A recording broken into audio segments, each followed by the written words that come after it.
안녕하십니까? 안녕하세요. 교절 말씀으로 22장 4절을 같이 읽겠습니다. 시작.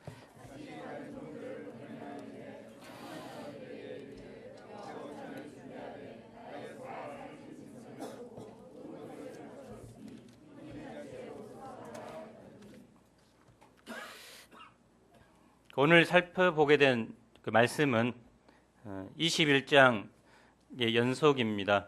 예수님께서 지난주 말씀에서 성전을 깨끗하게 하시고 또 성전 안에 있는 맹인과 저는 자들을 고쳐주었을 때 백성의 장로들 또 대제사장들이 화가 나서 예수님께 달려왔습니다. 그리고 예수님께 존댓말도 않고 반말로 이야기합니다. 내가 무슨 권위로 이런 일을 하느냐? 누가 이 권위를 주었느냐? 그러자 예수님께서 두 아들의 비유, 또 악한 소장농의 비유, 또 오늘 왕의 아들의 혼인잔치 비유를 통해서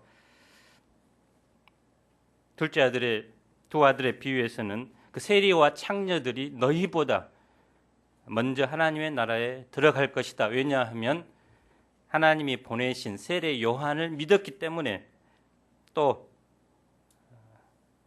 악한 소장농 비유에서도 하나님의 나라는 너희는 빼앗기고 다른 나라 백성이 하나님의 나라를 차지할 것이라고 말합니다. 오늘 말씀도 마찬가지입니다. 오늘 말씀에는 하나님의 구속 역사의 경륜이 들어 있습니다. 무엇보다 천국의 성격과 어떤 자들이 이 천국에 들어갈 수 있는가 보여주고 있습니다. 이 시간 우리가 이 천국 잔치, 구원의 잔치에 초청하시는 예수님의 음성을 들을 수 있기를 기도합니다. 2절을 보십시오. 천국은 마치 자기 아들을 위해 혼인잔치를 베푼 어떤 임금과 같습니다. 그래서 어떤 임금에게 왕위를 상속할 왕자가 있었습니다. 왕은 그 아들을 끔찍이 사랑했겠죠. 또 그 아들이 결혼할 나이가 되자 거창한 결혼식을 준비합니다. 당시 부자들은 도시민 전체를 초청해서 파티를 열기도 했고 그 파티는 일주일간 지속되기도 했습니다. 왕은 잔치에 초대할 사람들을 미리미리 심사하여 뽑았습니다. 그래서 왕자의 결혼식에 아무나 초청할 수 없기 때문에 품격에 맞는 사람들만 고르고 골랐습니다. 네로라 하는 VIP들만 초대장을 보냈습니다. 결혼식이 다가오면서 분위기는 점점 업되었습니다. 잔칫날이 이제 눈앞에 다가왔습니다. 왕은 그 종들을 그 청한 사람들에게 보내어 혼인잔치에 오라고 했습니다. 이 청한 사람들은 이미 초대장을 보내서 약속된 사람이죠. 이들은 왕자의 결혼식에 초대받은 사람들이요 선택받은 사람들입니다. 대단한 특권을 받았습니다. 이 비유에서 왕은 하나님, 왕자의 결혼식은 천국 잔치, 초청받은 사람들은 이스라엘 백성 또는 이 종교 지도자들을 가리킵니다. 천국은 마치 그 신랑 대신 예수님의 혼인잔치와 같습니다. 하나님은 사랑하는 아들 예수님의 혼인잔치를 성대히 준비하시고 우리 인생들을 초청하십니다. 이 잔치에 초대받은 사람들은 복된 자들입니다. 계시록 19장 6절로 10절은 이 어린 양의 혼인잔치에 대해 이렇게 기록합니다. 우리 함께 읽어보겠습니다. 시작.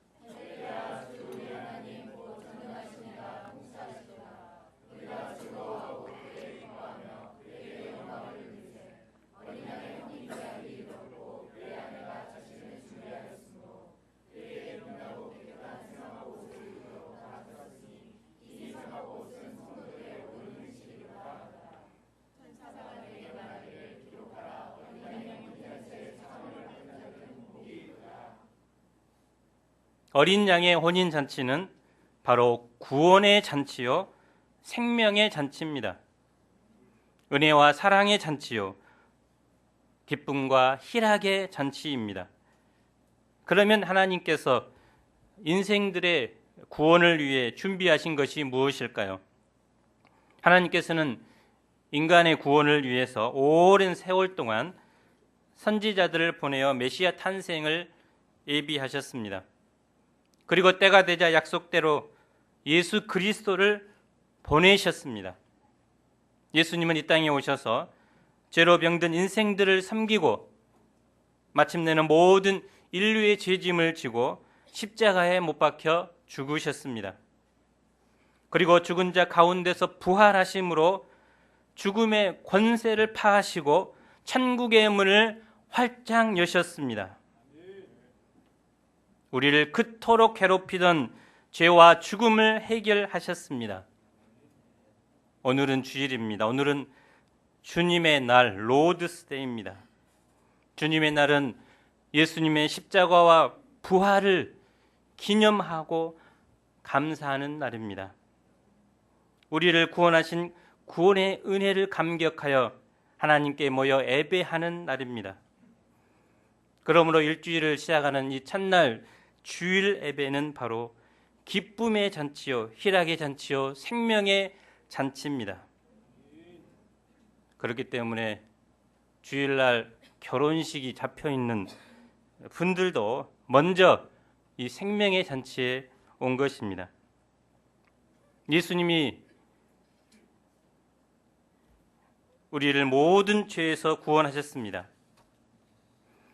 무엇보다 예수님은 우리가 예수님의 보배 피로 거듭나서 새 사람이 되게 하셨습니다. 그리고 성령을 허락해 주셨고 또 끊임없이 성장하는 즐거움을 주셨습니다. 우리는 주님 안에서 성화하고 있습니다.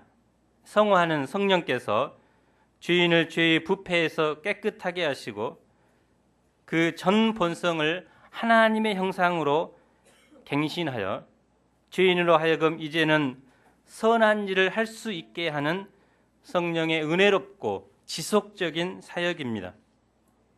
우리가 영적으로 한번 거듭나고 구원받은 것도 중요하지만 영적으로 성장하는 즐거움은 더욱 중요합니다. 그런데 이 거듭남은 우리의 의지나 업적과는 전혀 상관없이 일어나지만 성화하는 성령의 역사와 인간의 협력이 요구됩니다.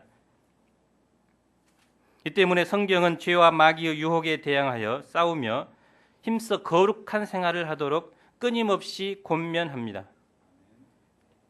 뿐만 아니라 하나님께서는 우리에게 영생을 허락하시고 하나님 나라에 대한 산소망을 주셨습니다.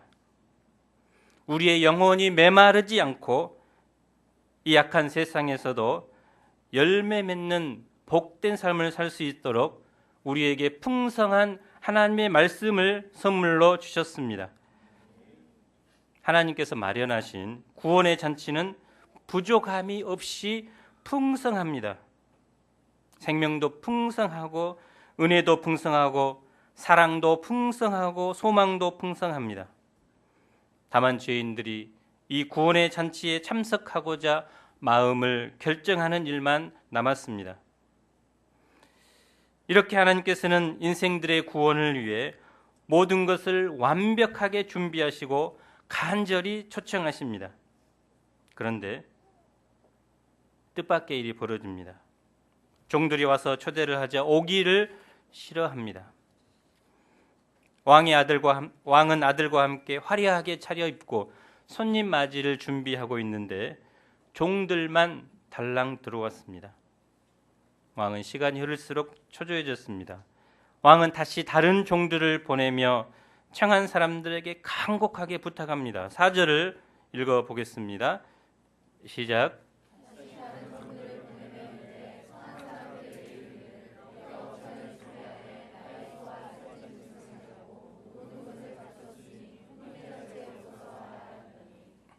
왕은 이 본문 말씀에서 특별히 강조합니다. 모든 것을 갖추었으니 오기만 하면 된다.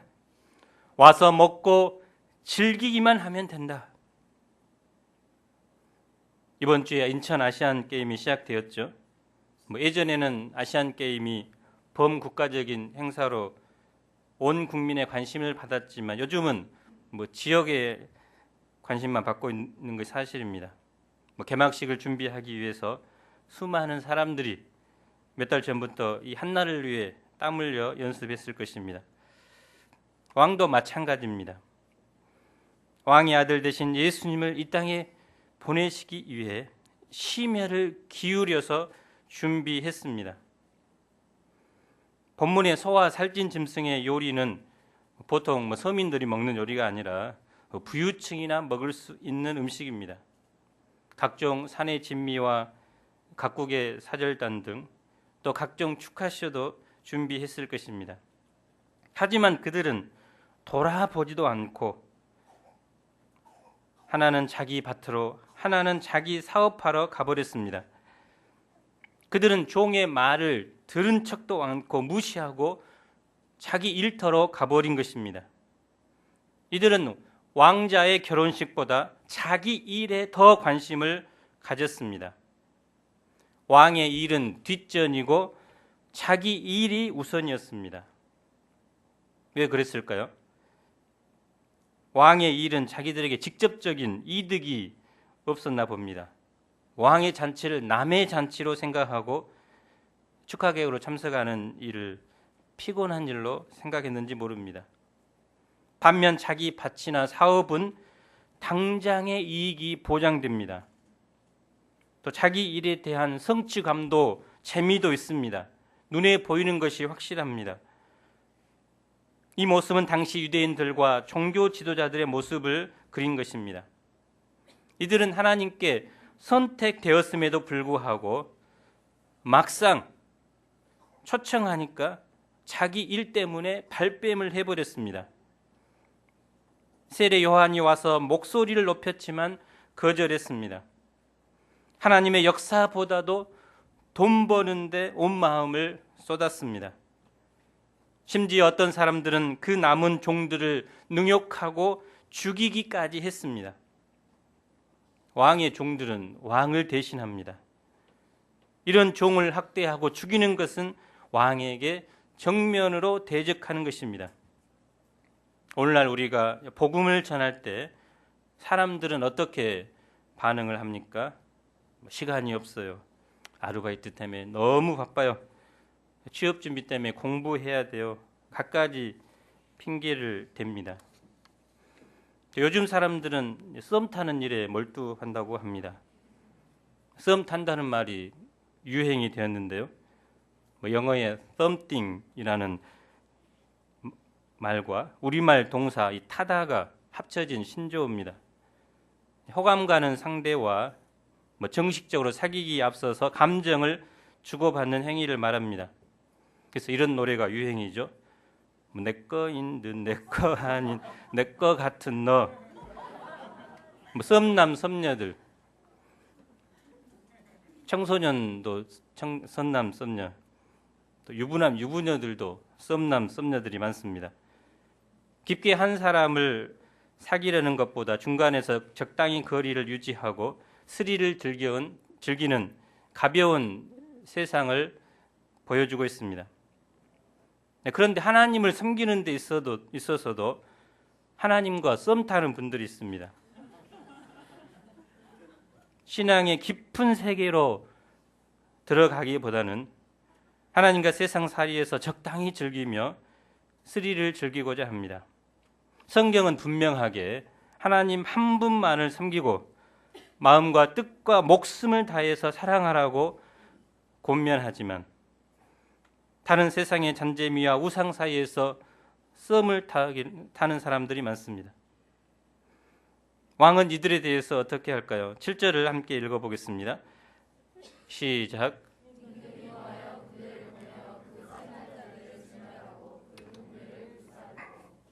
왕은 여태까지 참았던 분노를 한꺼번에 터뜨리고 말았습니다. 군대를 소집하여 공격명령을 내려 모두 죽이고 그들이 거하는 집과 성을 불태웠습니다. 축제의 한마당이 돼야 할 결혼식은 피비린내 나는 쑥대밭이 되었습니다. 잔치집 주인이 무시무시한 심판관이 되고 잔칫날이 초상날이 될 줄을 누가 알았겠습니까? 특권을 우습게 여긴 자들, 왕의 일보다는 자기 일에만 몰두하는 자들, 왕에게 정면으로 도전하는 자들은 결국 죽임을 당하게 되었습니다. 이를 볼 때 왕이신 하나님은 은혜와 사랑이 가득한 분이시지만 그렇다고 해서 우리 인간들이 맘먹을 수 있는 분이 아닙니다. 하나님은 하나님이십니다. 자기 주제를 모르고 설치고 날뛰는 것은 결국 자멸의 길입니다. 하나님의 역사보다도 자기만 붙들고 자기 일에만 빠져있는 자들도 결국 멸망길로 가고 있는 것입니다. 하나님께서 우리에게 은혜를 베푸실 때, 우리를 초청하실 때 정신을 차려야 되는 것입니다. 초대받은 자들의 거절 때문에 결혼식이 이루어지지 못할 상황이 되었습니다. 그러면 어떻게 할까요? 결혼식을 취소하든지 다음으로 연기해야 합니다. 그런데 8절을 보십시오. 이에 종들에게 이르되 혼인잔치는 준비되었으나 청한 사람들은 합당하지 아니하니. 혼인잔치는 준비되었다는 것은 결코 취소될 수도 없다는 것입니다. 결혼식은 계속되어야 한다는 것입니다. 이미 초대받은 손님들은 다 죽고 없어서 더 이상 혼인잔치가 강일될 일이 없는데 어떻게 계속될 수 있을까요? 9절을 한번 읽어보겠습니다. 시작.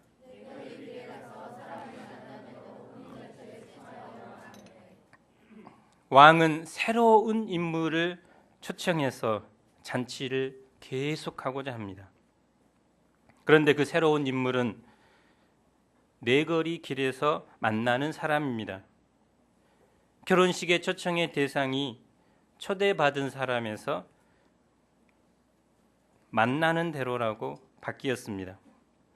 만나는 대로란 초청의 대상과 범위가 넓어졌다는 것입니다. 과거에는 귀족 중심이었다면 이제는 아무나 오게 되었다는 것입니다. 어느 정도나 아무나입니까?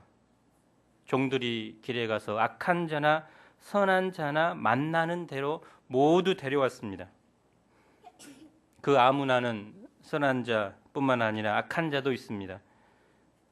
본문에서 악한 자의 대표는 누구일까요? 당시 기준으로 보면 세리와 창녀들이 대표적인 인물입니다. 이런 사람들이 천국 백성으로 초청된다는 것은 생각의 혁명적 전환이 일어나지 않고는 불가능하다고 생각했습니다. 과거에는 혈통 중심으로 천국문이 열렸지만 이제는 그 조건이 무너졌습니다. 이제는 천국 백성의 조건을 규정할 특별한 용어가 없어졌습니다. 천국문은 활짝 열렸고 천국문의 문턱은 낮아지는 정도가 아니라 아예 없어졌습니다. 예수님은 하나님의 축복이 이스라엘이라는 민족적 한계를 벗어나고 세상 모든 사람에게 확산될 것을 이렇게 비유하신 것입니다. 예수님은 이제 모든 사람을 부르십니다. 예수님은 우리의 더 이상 과거를 묻지 않으십니다. 사회적 지위나 재산의 정도나 도덕적 기준을 문제 삼지 않습니다. 남자나 여자나 한국 사람이나 아프리카 사람이나 배운 자나 못 배운 자나 부자나 가난한 자나 모두를 초청하십니다. 천국은 더 이상 특별한 사람들만이 가는 특별한 곳이 아닙니다. 더 이상 사람을 고르지 않습니다. 닥치는 대로 만나는 대로 초대합니다. 다만 그 초대에 응하기만 하면 천국 잔치에 참여할 수 있습니다. 근데 여기서 우리가 또 종들을 통해서 배울 수 있는 것이 무엇일까요? 종들은 하나님의 말씀에 절대적으로 순종했다는 것입니다. 그들은 사람을 가리지 않았습니다. 저 사람 인상이 더러워서 안 돼. 저 사람은 캠퍼스 제자로 살기에 너무나 나이가 많아. 저 사람은 뺀질거려. 하며 나름대로 사람을 평가하고 천국에 들어갈 사람을 제한하지 않았습니다. 마음에 맞는 사람만 초청한 것이 아니라 그들은 선착순으로 만나는 사람, 닥치는 대로 혼인잔치에 초청했습니다. 혼인잔치에 사람들을 채워야 한다는 그 일념 하나로 부지런히 사람들을 초청했습니다. 그들은 닥치고 스피릿이 있는 것입니다. 이번 주 수요일 날, 다음 주 수요일 천국 잔치와 같은 수요 연합 예배가 있습니다. 감동적인 말씀, 또 아름다운 인생 소감과 재미있는 레크레이션 등 천국 잔치가 우리에게 준비되어 있습니다. 우리가 가을 학기 1대1 대축제 기간 캠퍼스 내거리에서 방황하는 양들을 가리지 않고 닥치는 대로 만나는 자마다 초청할 수 있기를 기도합니다. 그래서 이곳이 방황하는 영혼들로 가득 차 넘칠 수 있기를 간절히 기도합니다. 이렇게 갑자기 초청된 사람들로 인해서 잔치 자리에는 손님들이 가득해졌습니다. 과거에는 왕궁 잔치에 전혀 어울려 보이지 않았던 사람들조차도 몰라보게 달라졌습니다. 품위가 있고 격이 있어 보였습니다. 모두들 감사와 기쁨과 찬양이 넘쳤습니다.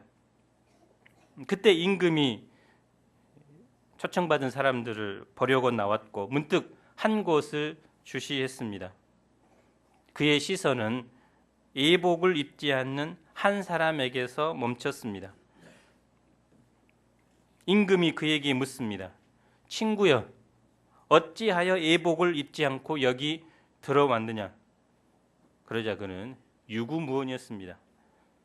아무것도 따지지 않았지만 왕은 예복을 입지 않은 것에 대해서는 분명하게 짚고 넘어갔습니다. 예복을 입지 않은 사람을 어떻게 왕은 처리합니까? 13절을 보십시오. 임금이 사환들에게 말하되 그 손발을 묶어 바깥 어두운 데에 내 던지라. 거기서 슬피 울며 이를 갈게 되리라 하니라. 어두운 데 던진다는 것은 심판을 받는다는 것입니다. 앞에서 초청을 받고도 결혼식에 오지 않은 자들처럼 심판을 선언한 것입니다. 왕은 닥치는 대로 누구든지 결혼잔치에 오도록 허락했습니다. 왕은 결혼식에 참여하는 사람에 대해서 어떤 조건도 제시하지 않았습니다. 그런 왕이 예복에 대해서만은 문제를 삼았습니다. 예복이 그만큼 중요하다는 것입니다. 예복이 무엇이기에 이렇게 중요한 것입니까? 우리도 일반 결혼식에 참석하더라도 추리닝 바람이나 슬리퍼 찍찍 신고 예배에 참석하지 않습니다. 또 주일이면 하나님을 만나는 곳이기 때문에 평소 직장에 나간 것보다 더 깔끔하고 깨끗한 옷을 입고 옵니까? 예, 지금 편한 티 입고 오신 분들이 많은데요. 예복은 중요합니다. 결혼식에 참석하는 손님들이 입는 적절한 옷을 말합니다. 우리가 중세시대 영화를 보면 귀족들은 아주 우리가 보기에 너무 덥게 보이는 그 예복을 꼭 착용합니다. 예복이 그 사람의 신분을 나타나기 때문입니다. 예복을 입는 것은 결혼식에 대한 예의를 갖추는 것이며 주인에 대한 존경심을 나타내는 것입니다. 적절한 복장을 갖추지 않는 것은 주인에 대한 무례와 불경으로 여겼습니다. 결혼식에서 예복을 입는 것은 당시 사람들에게는 상식이었습니다. 이런 점에서 그가 어떤 변명도 할 수 없었기 때문에 침묵한 것입니다. 그가 예복을 입지 않았다는 것은 잔치에 대한 예의를 무시했다는 것입니다. 주인인 임금을 무시한 것입니다. 천국 잔치는 누구든지 참석할 수 있습니다. 하지만 예복만은 반드시 입어야 합니다. 그러면 예복은 무엇을 말할까요? 먼저 신구약에서 옷은 어떤 의미로 사용되었을까요? 욥기 29장 14절 읽겠습니다. 시작.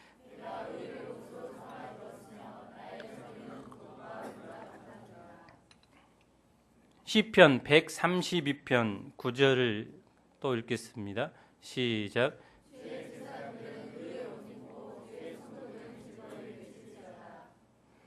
이사야 61장 10절 읽겠습니다.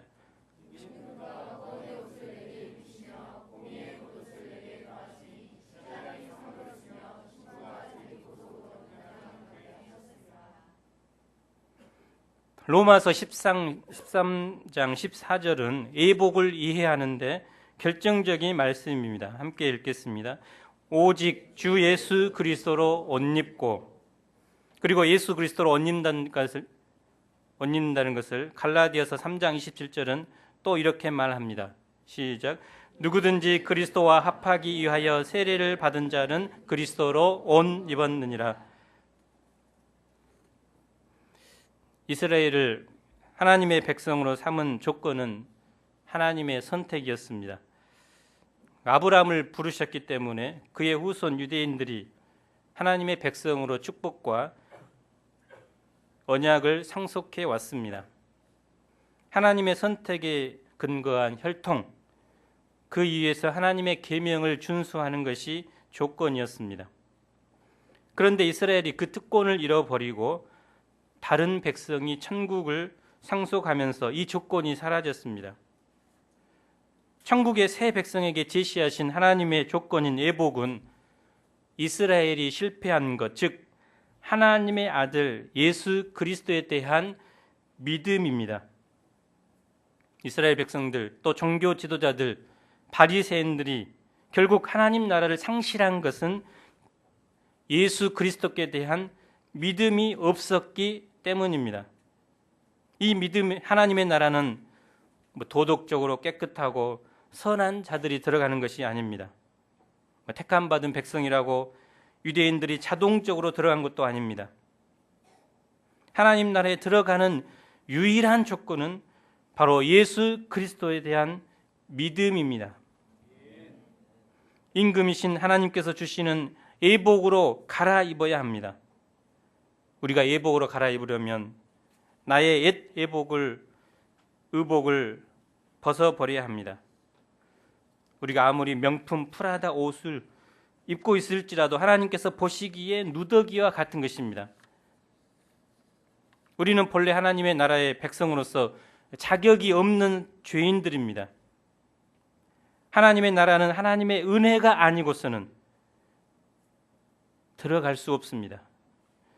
우리 같은 죄인들이 하나님 앞에 나아가 하늘나라의 잔치 자리에 받아들여지는 유일한 길은 예수 그리스도로 옷 입는 것입니다.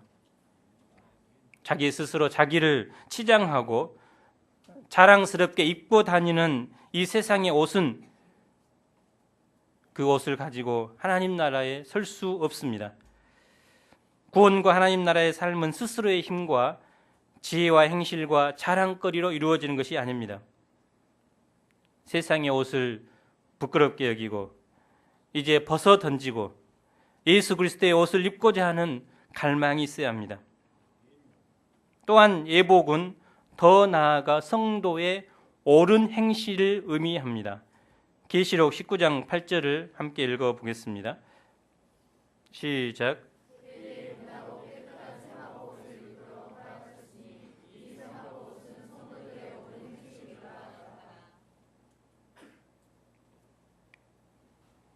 계시록에서는 옷을 바로 성도들의 옳은 행실이라고 했습니다.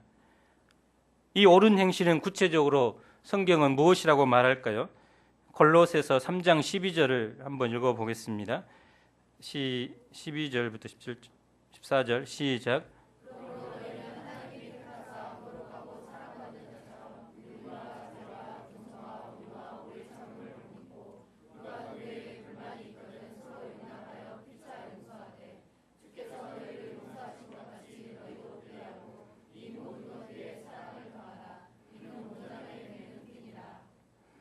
하나님이 택하신 자들의 옳은 행실은 바로 긍휼을 베푸는 것입니다.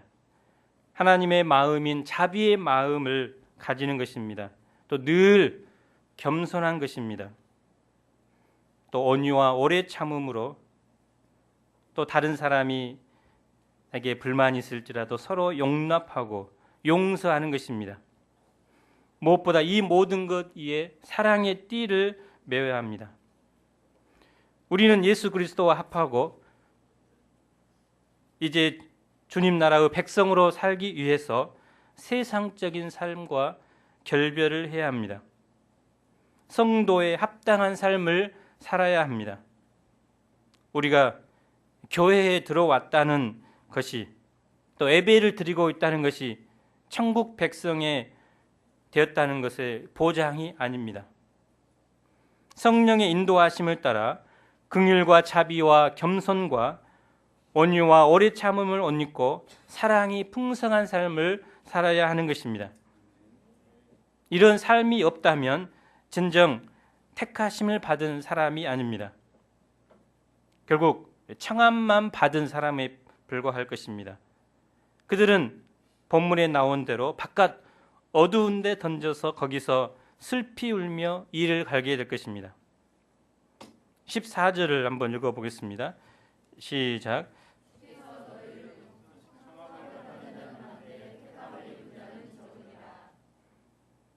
이 혼인잔치의 비유의 실제적인 요절은 바로 이 14절입니다. 청함을 받은 사람은 많지만 택함을 받은 사람은 적다. 이것이 바로 예수님의 그 시대를 향한 또 오늘날 우리 시대를 향한 탄식일 것입니다. 하나님은 천국 잔치를 예비해 두시고 한 사람이라도 또 모든 사람이 이 천국 잔치에 들어오기를 원하지만 그러나 실제로 들어오는 사람은 너무나 적다는 것입니다. 예수님은 앞에서도 넓은 길로 행하는 사람은 많지만 좁은 길로 행하는 사람은 너무나 적다고 말씀하십니다. 오늘 본문을 보아도 청함을 받은 사람은 너무나 많았는데 그 모두가 진멸을 당했습니다. 하나님은 세상 만민을 사랑하셔서 모두 구원으로 초청하십니다. 유대인, 이방인, 선한 자나 악한 자 가리지 않고 모두 초청하십니다. 그러나 전부가 그 혼인잔치에 참여하여 잔치의 풍성함을 맛보지는 못했습니다. 우리가 캠퍼스에서 수많은 사람들에게 복음을 전하고 하나님의 사랑을 전하지만 그 하나님의 사랑에 응답하여 오는 사람들은 너무나 소수입니다.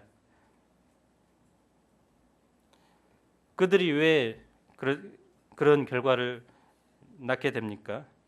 초청을 거절했기 때문입니다. 또 하나님께서 원하시는 예복을 입지 않았기 때문입니다. 결과적으로 택함을 입은 자는 너무나 적게 되었습니다. 그러나 우리는 정말 하나님의 초청을 받고 택함을 받은 고귀한 사람들입니다.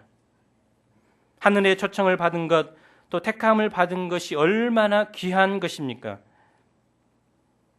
우리는 이제 하나님의 이 택함을 소중하게 여기고 본문에 나온 사람들처럼 자기 사업에 몰두하는 그런 이기적인 삶을 벗어나야 합니다. 그리고 하나님 한 분만을 온 마음과 뜻과 목숨을 다해서 사랑하는 삶을 살아야 합니다. 그 택함 받은 적은 무리에 우리가 들어가야 합니다. 지금도 이 초청도 아예 받지 못해서 혼인잔치의 풍성함을 모르고 바깥 어두운 데서 살아가는 자들이 얼마나 많습니까?